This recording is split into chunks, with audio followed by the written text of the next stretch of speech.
Hey everyone, today we're diving into the wild world of Ball X Pit. And let me tell you, this game is packed with variety. From the classic, regular guy who's super straightforward to the totally crazy characters that completely flip the way you play, there's something for everyone.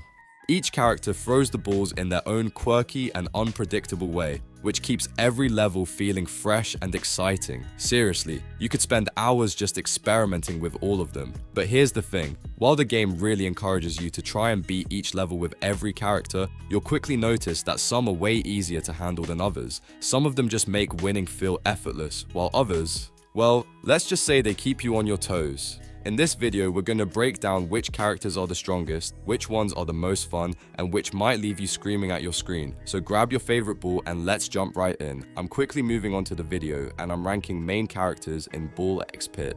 Before we start, if you enjoy these types of list videos, don't forget to like the video and subscribe. Enjoy watching. My friends, only 0.1% of viewers subscribe. If you like this type of content, please do not forget to subscribe to the channel. Thank you in advance for your support. The main characters in this tier are, in order from top left to bottom right, the Cogitator, the Shade, the Spendthrift, and the Radical. Alright, let's get real for a moment. Not every character in Ball X Pit is going to make you feel like a champion from the start. Some of them are perfectly fine, but playing them can feel like trying to juggle flaming balls while riding a unicycle. Entertaining for a short while, but exhausting fast. First up, we have the Cogitator. Now, if you're the kind of person who doesn't want to spend too much time thinking about which balls to pick up or how to fuse them, this is your best friend. Honestly, it's charming in its own lazy way. And let's be real, starting a run with a laser is borderline cheating, so it's sitting comfortably at the top of this tier. I even debated bumping it up a notch to the next tier just because of that. Next on the chopping block is the Shade. I swear, there must be some magical combination of balls and passives that makes this one shine, but I couldn't crack it. Shooting balls from above is neat and all, but if you don't have a solid setup, those low-level enemies will happily munch you like a snack. Patience and experimentation might reward you here, but it is not beginner-friendly at all. Then we stumble onto the Spendthrift. This one can actually be useful with the right teammates, especially duos like pairing it with the Shield Bearer, but solo? Oh boy. By itself, it tends to make things more complicated than they need to be. Imagine trying to solve a puzzle where half the pieces are glued together. Frustrating, yet oddly satisfying if you pull it off. And now, drum rolls please. The Radical. If the Cogitator didn't float your boat, you might want to sit down for this one. The Radical is essentially a character that plays the game for you. Yes, you read that correctly. You can just sit back, grab a snack, and watch it handle most of the run. It is surprisingly competent, which makes it perfect if you want an almost automatic playthrough. But don't get too comfy. If you're building around the Necromancer and the Radical bites the dust mid-run, you actually have to manually revive it.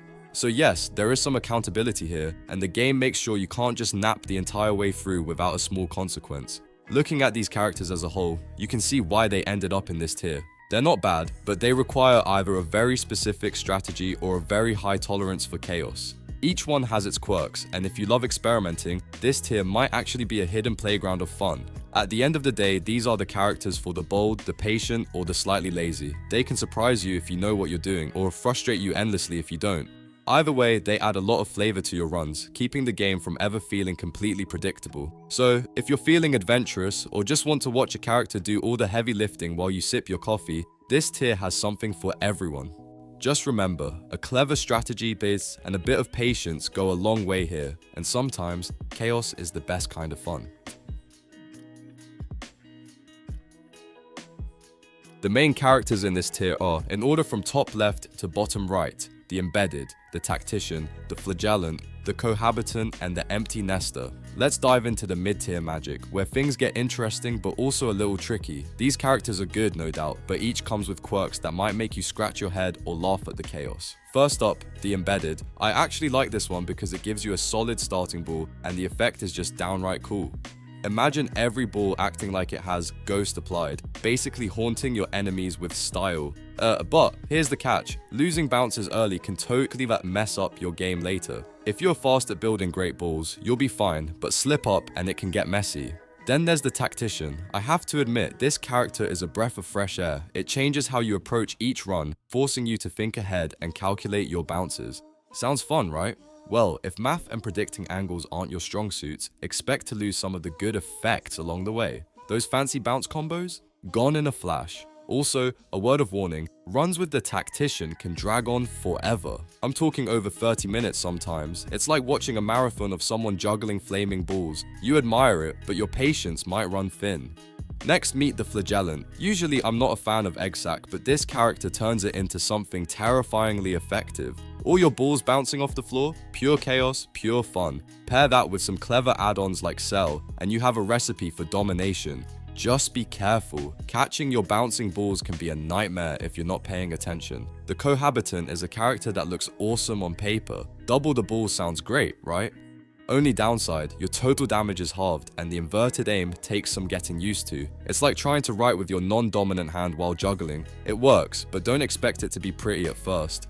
Now, the Empty Nester. Honestly, this one's simple but deadly if you play it right. Multiple special balls make late game runs a lot more fun, especially if you've fused or evolved a few. But starting with a bunch of ghost balls, yikes, ghost stacks can turn early game into a nightmare if you're not prepared. What's cool about Tier B overall is that these characters reward strategy and practice. You won't just steamroll through levels, you actually have to think, adapt, and sometimes panic a little. That's the charm here. Each of these characters can shine if you understand their mechanics, but one tiny misstep can spiral into absolute chaos. The Tactician's long runs, the Cohabitant's inverted aim, the Flagellant's floor-bouncing madness, they all test your patience and skill in unique ways. So, if you're looking for characters that are fun, rewarding, but also slightly unforgiving, Tier B is where you want to experiment. These runs feel earned and every win is satisfying because you had to work for it. In short, Tier B is like a roller coaster, thrilling, a little scary, and full of moments that make you cheer, groan, or facepalm, all at the same time. Just buckle up and enjoy the ride. The characters in this tier are, in order from top left to bottom right, the Warrior, the Juggler, the Physicist, and the Repentant. Alright, now we're entering the Tier A zone.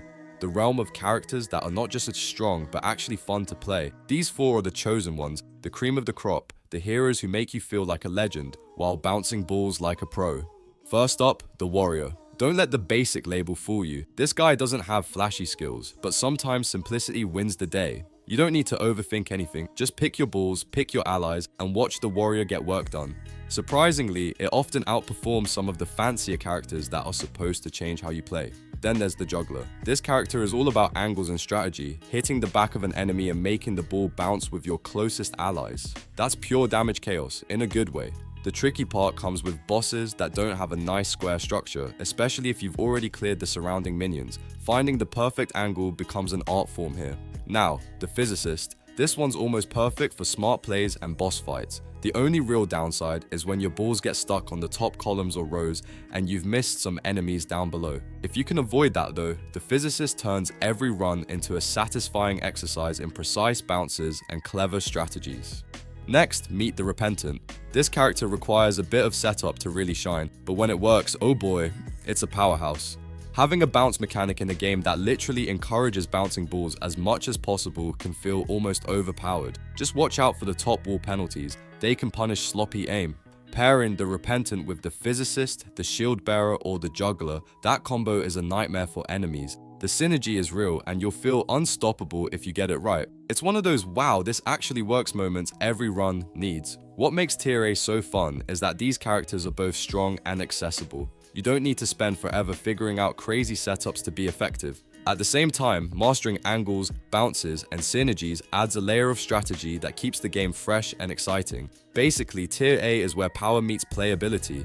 You get characters that can handle almost any situation, but they still let you feel clever when you execute the right moves. It's satisfying without being overwhelming. So, if you want to enjoy Ball X Pit without constant frustration and still feel like a tactical genius, this is the tier to focus on.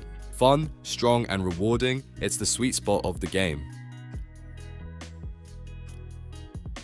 The characters in this tier are, in order from top left to bottom right, the Makeshift Sisyphus, the Shield Bearer, and the Itchy Finger. Alright, we've reached the holy grail of Ball X Pit, tier S.